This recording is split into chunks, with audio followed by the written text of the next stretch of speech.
Соединетите американски држави потикнуваат повеќе пратеници да ги остават настрана партиските интереси и да останат фокусирани на стратегиските цели на државата, рече заменикот државен секретар на САД Џон Саливан на заедничката пресконференција со премиерот Зоран Заев. Во пресред на последната трета фаза од уставните измени, која треба да се случи за помалку од 1 месец, високиот американски дипломат во рамки на својата европска турнеја допатува во земјава. Главните пораки на Саливан се поврзани и главно со спроведувањето на договорот. The United States strongly supports full implementation of the Prespa agreement, which will allow Macedonia to take its rightful place in NATO and the EU as the Republic of North Macedonia, contributing to regional stability, security, and prosperity.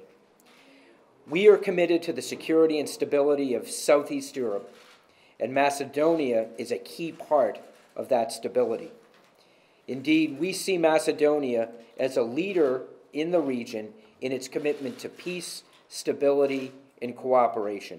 Успешната завршница на процесот на спроведување на договорот од Преспа е нашиот билет за НАТО, рече премиерот Заев. Во денешниот разговор потенцирав дека во Република Македонија создаваме услови за политички амбиент кој ќе овозможи реализацијата на договорот од Преспа во целост, дека ги сведуваме ризиците на минимум и дека нема да ги препуштиме процесите на било каква случајност.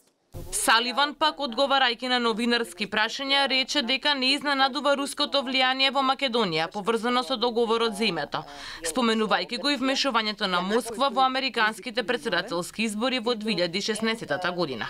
I don't think it's any secret that the Russian government stands in opposition to NATO membership for Macedonia, and I think it's fair to say will undertake whatever activities it could do to undermine for its own interests what the Macedonian people and the Macedonian government have decided are in this country's best interests. The United States stands with Macedonia. I don't think it's any surprise to anyone in this room that Russia is opposed to the path that Macedonia has chosen, will implement means that would try to undermine that, any means available that they can.